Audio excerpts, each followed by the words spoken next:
40 days of horror hidden behind an ordinary home in Tokyo. A cheerful 17-year-old vanished, and what police found months later inside a concrete drum would shock an entire nation, leaving a permanent scar on its collective conscience. This wasn't a fleeting news story. It became a cultural touchstone for unimaginable cruelty.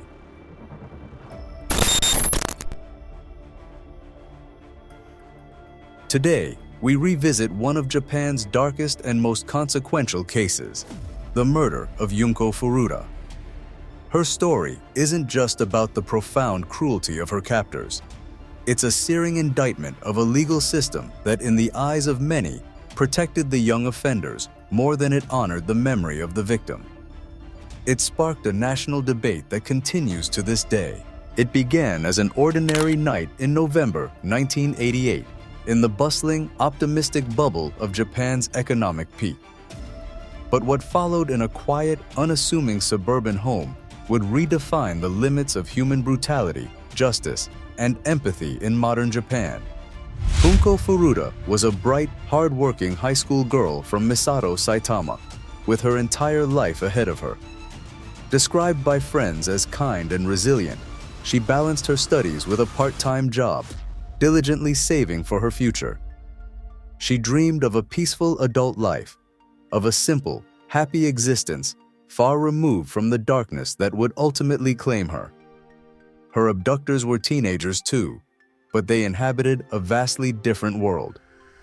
Hiroshi Miyano, the self-proclaimed tough guy and the ringleader, was emboldened by his tenuous Yakuza connections and a desperate desire for respect through fear. Joe Ogura, hungry for notoriety, saw violence as a path to status. Shinji Minato, timid and unassuming at school, harbored a violent streak that emerged at home, where the captivity would take place. And Yasushi Watanabe, the follower, who participated for the thrill and out of a weak-willed desire to belong. They were not hardened gangsters with long criminal records, just boys from seemingly ordinary families who tragically, horrifically, mistook unspeakable cruelty for power and masculinity. November 25, 1988. The plan was set in motion. Junko was riding home from her shift at a convenience store, thinking of school, her friends, the mundane details of a teenage life. Two boys, part of Miyano's circle, staged a fake attack. One roughly kicked her off her bike, and another, Miyano himself, rescued her, pretending to be a concerned bystander. That rescuer, exploiting her moment of vulnerability and gratitude, instead deceitfully led her into a waiting van. They took her to a house in Adachi, Tokyo, the home of Shinji Minato's parents, who were often absent.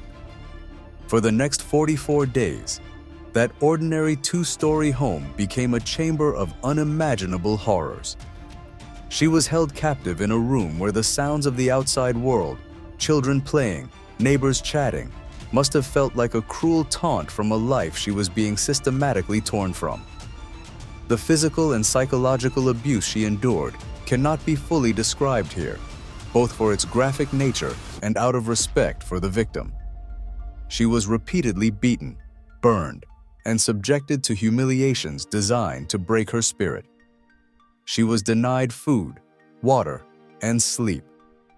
But even through the relentless torture, fragments of reports and testimonies suggest she never completely lost hope. She prayed, she whispered pleas to be freed, and she continued to beg her captors for the mercy they were incapable of giving.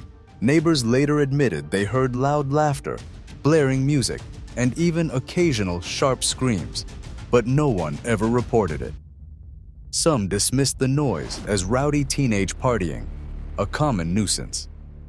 In truth, just beyond those walls, a young life was being slowly, methodically, and sadistically destroyed. The ordinary sounds of a suburban neighborhood became the soundtrack to a tragedy unfolding in plain sight. Weeks bled into months. The boys, emboldened by their perceived invincibility, began to brag to a small circle of friends and acquaintances about their secret, their slave. But a culture of fear and a warped sense of loyalty kept anyone from speaking up to an authority figure. Meanwhile, a desperate parallel story was unfolding. Junko's parents, sick with worry, reported her missing. Flyers papered the streets of Tokyo. Her bright, smiling school photo stared out beside the heartbreaking words, "Please help us find our daughter." Police had no solid leads. She had seemingly vanished without a trace. The investigation stalled until a fateful break in January 1989. Two of the suspects, including Miyano, were arrested for an unrelated minor assault. During the routine questioning, one of them, seeking to downplay the current offense, blurted out something that would freeze the seasoned investigators in the room. "Are you talking about that girl we buried in concrete?" The room went silent. There had been no police mention of concrete, no mention of a body, no mention of a burial. That single, careless, arrogant slip of the tongue cracked open the door to one of the most horrifying criminal discoveries in modern Japanese history, leading them directly to the evidence they had been searching for in vain. Acting on this chilling confession, on March 29, 1989, police followed directions to a desolate, windswept construction site at Wakasu, Tokyo. There, amidst the industrial debris, they located a 55-gallon oil drum, heavy and cold, filled with solid concrete.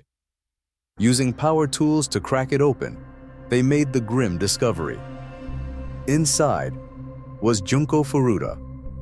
The autopsy report detailed injuries so severe and extensive that it was difficult to comprehend. She had suffered multiple broken bones, extensive internal damage, and severe burns. The official cause of death was shock and loss of blood from her sustained injuries. The sheer, sustained cruelty of the ordeal stunned even the most veteran detectives who had believed they had seen the worst of humanity. The four teenagers were swiftly charged.